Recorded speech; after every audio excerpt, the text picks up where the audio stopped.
Welcome back to AM Northwest. Our next guest always has unique antique collections to share, and he says this item is a distinctive one for you to collect. We welcome back antique appraiser Gary Germer. Gary, hey, great to see you again. Thank you for having me. Oh, absolutely. Appreciate it. Okay, I'm going to step to the side here because we need to see some of these. You're fine right where you are. I look so thin behind these. But tell me about this. Is a Japanese block art? It's called it's Japanese Block woodblock prints, Okay. and they started, back in the 700s, got from China, and we did basically black and white. And the idea of a woodblock print, like the name implies, is that the artist would make a painting or drawing, and then it would be transferred to a piece of paper, and then it would be put onto wood blocks. So depending on what you were doing, you may need up to 8 wood blocks that could, wow. because each one would be a different color. Yeah.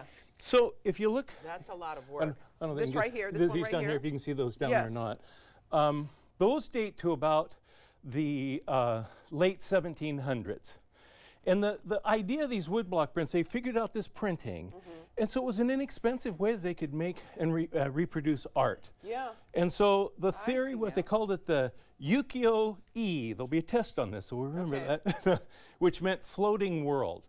And they loved having beautiful women, sumo wrestlers, actors. Yeah. There'd be scenes of inside of castles where you wouldn't normally get to see, life inside temples, and then even like tourist-like pictures. And they were done and sold to the public in Japan, and they were cheap. They said they'd be about the same as the price of a bowl of noodles. So at the time it would be equivalent to like $2 to $5 today. Well, I guess price of noodles are $10 now, but you get the point. They were accessible for people, and they weren't considered necessarily high art, but they were wildly popular.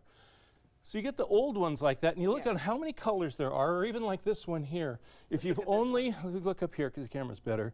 This is later, this is the mid 1800s. This is a later actual print of it though, by a guy named Hiroshige. And if you've never heard of woodblock print artist, Hiroshige is probably the one you would recognize the most. He was extremely popular to the West. What happened in the art world in Japan, and the key is when the end of what they called the Edo period, which was from the 1600s up until the 1860s, it was like this, and it was all very restricted. You had to use certain colors, certain sizes. You had to go certain things, and they had sensors that would go around and check. Wow. What happened in the 1860s is that Japan opened to the West. And all of a sudden, there was this influx of Western art, and all these wood blocks came to the US and Europe, and they were stunned. They had never seen anything like this. Right. So as cultures go, they flip-flopped. This was high art then in Europe, and they thought in Japan it was cheap art. And Japan liked the oil paintings, and so then they went that direction. That's interesting. So that's how it all evolved. And so you've got like these here, Hiroshige, they have the depth of color. Yeah, His stuff beautiful. is fantastic. Yeah. And then this is also, I forget the artist on this particular one, but it gives you an idea of the themes. Where do you find some of these? Were these estate sales? Someone who's really a collector? You can find them. This particular collection, I had a lady whose parents were moving to assisted living in Bandon, Oregon, and she says, we have about 25 of them. Wow. So she brought 35, and then she said, oh, I found more and brought another 35. So I have 70 of them I'm going through. When it came to the wood blocks, you ended up, they would take the wood blocks, usually use cherry wood, and they would line them up with notches so that each block would fit. So when you printed it together, you ended up, and it would range from the multicolor. This is more of a modern one. Here, let me hold this one out. You can hold it. Yeah. And that's actually 2 colors, black and blue, and that's all there is. So you can see you can get saturated depth of color, and there's a lot of creativity that can happen. Oh my gosh, that's gorgeous. Well, Japan moved up to the Western world, with their society, got caught up to the Western world. And so they had what they called the Hanga. There was the Soshu Hanga and the Shin Hanga art movement, which is the 20th century. This is the ones I love the most, are the more modern ones like this. The style's completely different. Completely different. And they have same themes. There'll be scenes of different cities, different places. There was a fellow named, and I didn't have one, but a fellow named, and brain just jumped out of my head, no worries. who taught Christianity using them in Japan, woodblock prints. So you'll find his prints are done Yeah. in red, black, on white paper, and it's all different Bible stories done in Oh, woodblock wow. prints. Okay, so tell me about this one in the front here. Like, you pull that out. You can pull it out. Well, I brought this because it almost looks Southeast Asian, but it'd be from the southern parts of Japan. And it's just a difference of color. You can see the range That of has the a rainbow whole of different color look. and a whole big different look. Yeah. I love it. And so you can get the more monochromatic colors. Yeah. Or you can get this. One of my favorite artists is this guy here.